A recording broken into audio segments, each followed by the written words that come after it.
ఇప్పుడు మనం రెండవ రోజైన పెద్ద పండగ అంటే సంక్రాంతి పండుగ విశిష్టత గురించి తెలుసుకుందాం.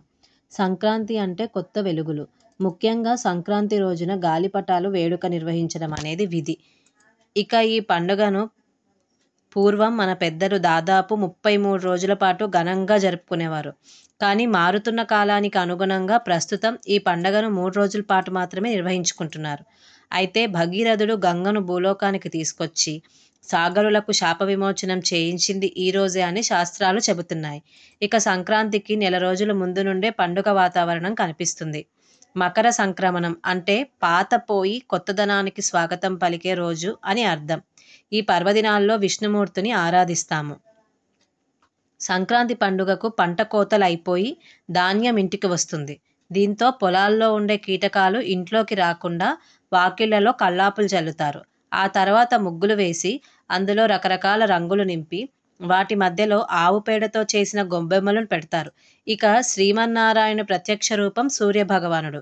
సంక్రాంతి పర్వదినం రోజున ఉదయాన్నే లేచి తలస్నానం చేసి కొత్త దుస్తులు ధరించి సూర్య భగవానుణ్ణి ఆరాధించాలి. ఆ తర్వాత ఆదిత్య హృదయం, సూర్యాష్టకం పారాయణం చేయాలి.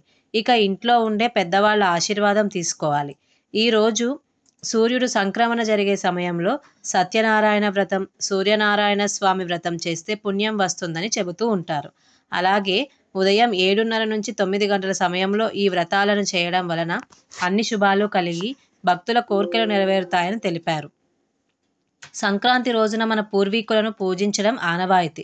ఈ రోజున సూర్యుడు సంక్రమణ సమయంలో పితృదేవతలకు తర్పణాలు, దేవతలు పితృదేవతలకు దానాలు చేయాలి. సంక్రాంతి పర్వదినం నాడు భూదానం, సువర్ణదానం, వెండి దానం, అన్నదానం, పుస్తక దానం, బియ్యం, పప్పు, ఉప్పు, గుమ్మడికాయ వంటి నిత్యావసర వస్తువులను దానం చేస్తే మంచి ఫలితాలు కలుగుతాయి. అలాగే ఆ రోజున పితృదేవతలకు ఆరాధించడం వలన కుటుంబానికి మంచి జరుగుతుంది.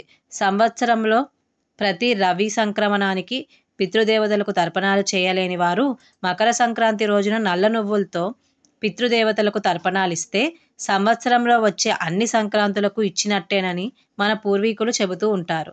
అలాగే ఈ పండుగ రోజున గడపకు పసుపు పెట్టి కుంకుమ పెట్టడం, వాకిట్లో ముగ్గులు వేయడం, వాటిలో ఆవు పేడ గొబ్బెమ్మలు పెట్టడం, ఇంట్లో పిండి వంటలు, పరవాన్నం చేసి శ్రీమన్నారాయణ్ణి ఆరాధించడం వలన అన్ని శుభాలు జరుగుతాయని శాస్త్రాలు చెబుతున్నాయి. ఈ వీడియో మీకు నచ్చినట్టయితే లైక్ చేసి, షేర్ చేసి మా ఛానల్ని సబ్స్క్రైబ్ చేయడం మాత్రం మర్చిపోకండి. ధన్యవాదాలు.